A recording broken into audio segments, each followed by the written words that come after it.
그 한미일 그 문서, 그 문서에 합의하고 이게 사실은 거대한 그 기획 1905년 체제 말씀하신 적 있잖아요. 이후 어떻게 판을 짜고 어떻게 가려고 하는 건지. 아니 그러니까 7월에 서명한 그 초안 각서는 이미 서명이 돼 있단 말이에요. 네. 거기에서 표방한 게 한일이 앞으로 인도 태평양과 그 너머에서 공동의 목표를 갖고 안보 협력을 한다고 돼 있어요. 네. 이거 한미일 삼국이 한다고 봐야 돼요.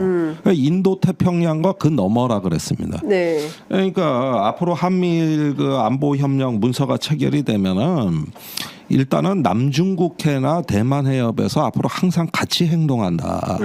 이런 기본 원칙이 세워지는 겁니다. 네. 그리고 그런 어떤 목표를 수행하기 위한 방법이 제기가 되는데 네. 그게 이제 올 도메인 오퍼레이션이라고 이거 좀 어려운 말인데 네. 다영역 작전이라 그랬거든요. 네. 이게 지상, 해상, 공중, 사이버, 우주, 네.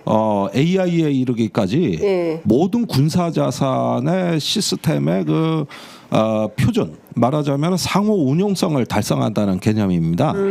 그러니까 예를 들면 네. 북한이나 중국에서 미사일을 쏜다. 네. 그러면 한미일 지도자가 같은 시간대에 같은 화면에 같은 데이터를 봐야 되는 거야. 동맹이에요?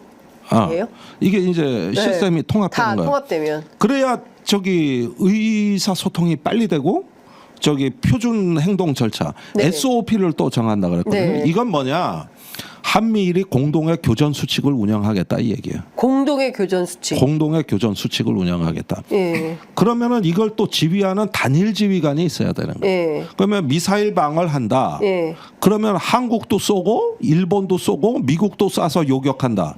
이런 개념은 안 된다는 거예요. 한 명이 지휘를 해서 하나의 군대처럼 이렇게 돼야 하나의 나라예요. 그러니까 이거 분초를 다투기 때문에 따로따로 할 수가 없다. 그런데 이런 어떤 그 변화가 추진되는데 제일 주목해야 되는 건 두 가지인데 올해 일본의 합동군 사령부가 창설됩니다. 그러니까 여태까지는 통합 막료장이 지휘를 했는데 예. 이 사람은 총사령관이 아니요. 예. 수상의 보좌관이라고 봐야 돼. 그러다 보니까 전투 행동을 통일하기에는 명령하는 지휘권이 없었다고. 네. 그런데 합동군 사령부가 생기고 예. 주일미군 사령부하고 합동 기구도 만든다고. 네. 우리 한미 연합사 같은. 네. 그래서 일본의 전투력 지수가 지금 급상승을 하고 있어요. 지금까지는 말하자면은 전쟁할 수 없는 군대였다고. 근데 이제 총사령관이 생기는 거죠. 그래서 이게 이 새로운 면모를 갖추게 되는데 최근에 이제 한일 간에도 공중훈련이나 이러는데 일본 자위대가 전투기를 우리 제주도 남방까지 다 보내고 있어요. 그래가지고 최근에는 한반도 안으로 들어온다는 소문도 들려요. 그렇게 되는데 여기에 주적은 북한이 아니에요. 북한이 아니라고. 중국과 러시아요. 그렇죠. 중국이 이제 나토가 뭐라 그랬어요? 구조적 위협이다. 네. 그다음에 러시아는 중대하고 긴급한 위협이다. 그런데 그 러시아를 중국이 지원한다.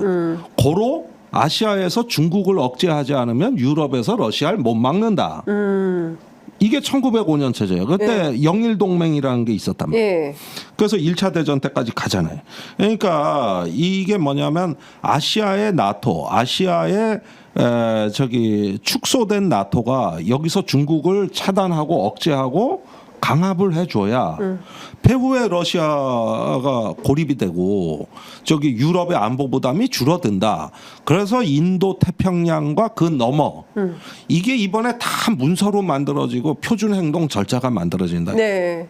그래서 작년에 캠프 데이비드 협정이 네. 이제 군사적인 문서로 올해 완성이 되는 거라고. 보통 그게 심각한 문제가 아니네요. 11월이라고요. 그게 11월이라는 거예요. 그게 11월이라는 거예요. 트럼프가 되면 이게 다 깨질까요? 아니면은 트럼프가 되든 아니 그러니까 트럼프가 되기 전에 빨리 해야 되는 거예요. 바이든 체제 때 바이든 체제 때 대못을 꽝꽝 박아놔야 되는 거예요. 이제 미국 입장에서는 그러고 싶은데 일본 입장에서는 그러고 싶을 수도 있겠지만 우리는 그럴 수 없는 거 아니에요? 아니 그런데 이 문서를 제안한 나라가 한국이에요. 에? 우리가 이걸 제안했다고. 왜? 그래서 신원식 장관이 왜 일본 갔을 때 요미우리 인터뷰에서 네. 각서를 서명하고 나서 인터뷰가 이 프레임워크는 한국이 선제적으로 제안한 거다. 이렇게 얘기를 했잖아요. 미국 대선이 그래서 한반도에 미친 영향이 이번만큼 큰 때가 없지 않을까 싶은데요. 물론 지금 뭐 해리스가 될지 트럼프가 될지 오히려 지금은 해리스가 몇 개 주에서 더 앞서는 걸로 지금 나타나고 있어서 예측하기는 쉽지 않은데, 근데 트럼프 대통령이 됐을 때는 저는 굉장히 큰 변화가 있을 거라고 생각을 합니다. 네. 문재인 대통령 시절에도 변화를 추구를 했었는데 그게 네. 이제 기존의 미국의 전통적인 외교 노선, 국방 노선을 벗어나서 어찌 보면 이단화죠. 이단화 트럼프가 한번 시도를 해봤는데 그때만 해도 힘이 없어서 트럼프의 생각이 행정부 전반에 걸쳐서 작용을 하지 않아서 받쳐주는 사람이 없어서 실패를 했지만, 우리 김종대 전 의원이 말씀하셨듯이 지금은 공화당이 완전히 트럼프 일색으로 바뀌었어요. 그게 일반적인 정치나 행정을 넘어서서 이 외교 문제, 국방 문제 이런 것까지 다 트럼프의 코드에 맞는 사람들끼리 지금 짜여져 있기 때문에 트럼프가 들어서면 일사불란하게 뭔가 변화된 행동이 나올 거다. 그리고 그럴 경우에는 트럼프가 가지고 있는 그 메가 미국 중심적인 그 생각 이게 이제 어떻게 발현되느냐, 이건 또 여러 가지 할 얘기가 있습니다만은 최소한 국방 문제는 현재와 같은 방식은 아닐 거다. 그리고 물론 대중국 압박은 계속 가긴 하겠지만 그 관세라든지 어떤 보호무역 같은 경제적인 노선으로 제재를 가하지만 돈이 많이 들어가는 그런 국방 문제에 있어서는 다른 접근을 하지 않을까 좀 싶습니다. 그렇군요. 근데 어찌됐든 그 우리 입장에서는 소위 이제 문재인 정부 때 한반도 운전자론 얘기하면서 남북 관계를 좀 주도적으로 풀어가고 동북아 지역에 좀 평화 체제를 구축하는데 좀 자주적으로 역할을 해왔던 반면 윤석열 정부 들어서는 미국의 의지대로 일본의 방향에 맞춰서 무한정 끌려가는 건데, 이걸 또 내가 앞장서서 했다고 신원식 장관이 얘기를 했다고 하니 그것도 참 아까 말씀드렸지, 끌려가는 게 아니라 먼저 깃발 들고 먼저 나서 먼저 우리가. 했다니까 우리가. 내가 아니 송두리째 갖다 바쳤다고 쉽게 얘기하면은 그 저기요. 이 중국 견제 천병으로 나서겠다고 우리가 그런 겁니다. 그러니까 이게 처음에 미국에서 계속 독촉장이 날라왔어요. 작년 4월에 윤석열 대통령이 미국을 국빈 방문했다고요. 그러고 나서 그 뒤에 미국, 일본은 이미 대만 해협에 공동 대처하기로 선언이 나왔는데 한국이 안 들어가 있었던 거예요. 그럼 작년에 와서 뭐 인도 태평양 전략 발표한 게 뭐냐?